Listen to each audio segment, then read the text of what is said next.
Buenas, buenas, pues estamos en un nuevo video y en esta ocasión tengo que traer un tutorial, más o menos una guía de cómo entender o cómo usar este tipo de cuestiones que tenemos aquí, ¿vale? Esto que tenemos aquí se llaman resistencias y están hechas o pensadas o diseñadas para calentar agua. Aquí, como lo ven, tenemos una que es demasiado, bueno, un tanto pequeña, esta que tenemos aquí que es un tanto grande. Te voy a decir más o menos cómo utilizarlas, unas cuantas recomendaciones, cuantas precauciones para que tengas o estés lo mejor preparado para utilizar todo esto, ¿no? De primera instancia, ¿cómo funcionan este tipo de resistencias? Pues bueno, directamente esto en su interior trae como un alambrito, el cual cuando tú lo conectas a la electricidad, en este caso aquí en Latinoamérica son 120 voltios, pues este metal se va a calentar, ¿vale? Y por ende cuando se caliente pues se va a calentar lo que esté sumergido, en este caso pues es pensado para ponerlo dentro de agua, ¿vale? Es muy importante tener en consideración que cuando este tipo de resistencias son nuevas, como en este caso tengo esta que tenemos aquí, pues directamente son, por así decirlo, un tanto maleables, o sea que le puedes dar cierta forma.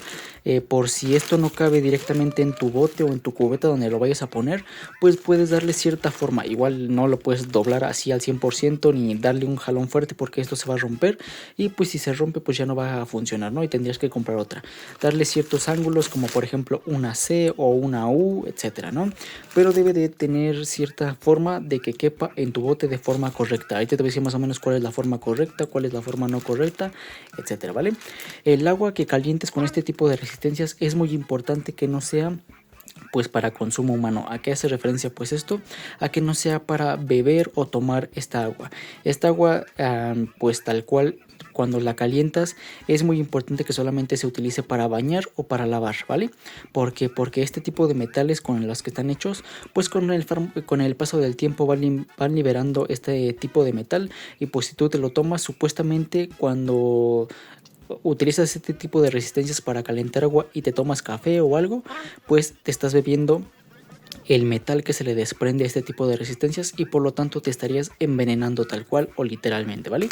Pues bueno, pasando a lo que son las recomendaciones, como primer punto es de que esto no se haga para tomar agua, ¿vale?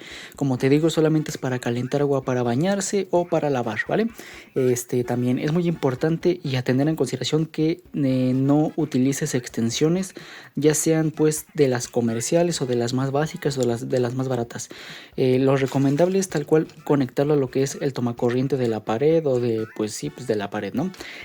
¿Por qué? Porque si utilizas extensiones que son de mala calidad o que pues el cable no es lo suficientemente grueso o lo suficientemente bueno, pues tiende a pasar esto que tenemos aquí, ¿vale?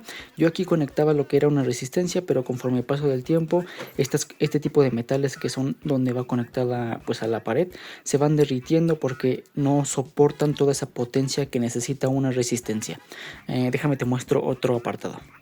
Mira, aquí mismo era donde bueno, lo que estaba conectado donde era la extensión y como lo ven, los contactos se hacen feos, así que tal cual mi recomendación es si vas a utilizar un tipo de resistencia como esta, no utilices extensiones de lo mejor posible y solamente lo conectes directamente al tomacorriente. Y ya sea que en algún dado caso por X o Y razón no puedes usar más que una extensión, pues directamente te recomendaría hacerla o comprar una que tenga el cable grueso, tal cual certificado por, bueno, así se dice, ¿no? Como extensiones certificadas. En este caso yo aquí tengo una extensión que yo hice con cable cable calibre 8, calibre 9 me parece, el cual es un tanto más grueso que el que te mostré anteriormente y por lo tanto soporta pues mayor cantidad de poder, o sea, sí aguantaría el poder que podría consumir una resistencia como esta, pero pues mi recomendación es que no evites utilizar extensiones. También es muy importante y bastante recomendable, casi que es ley, que no utilices lo que son este tipo de resistencias con botes o superficies de metal.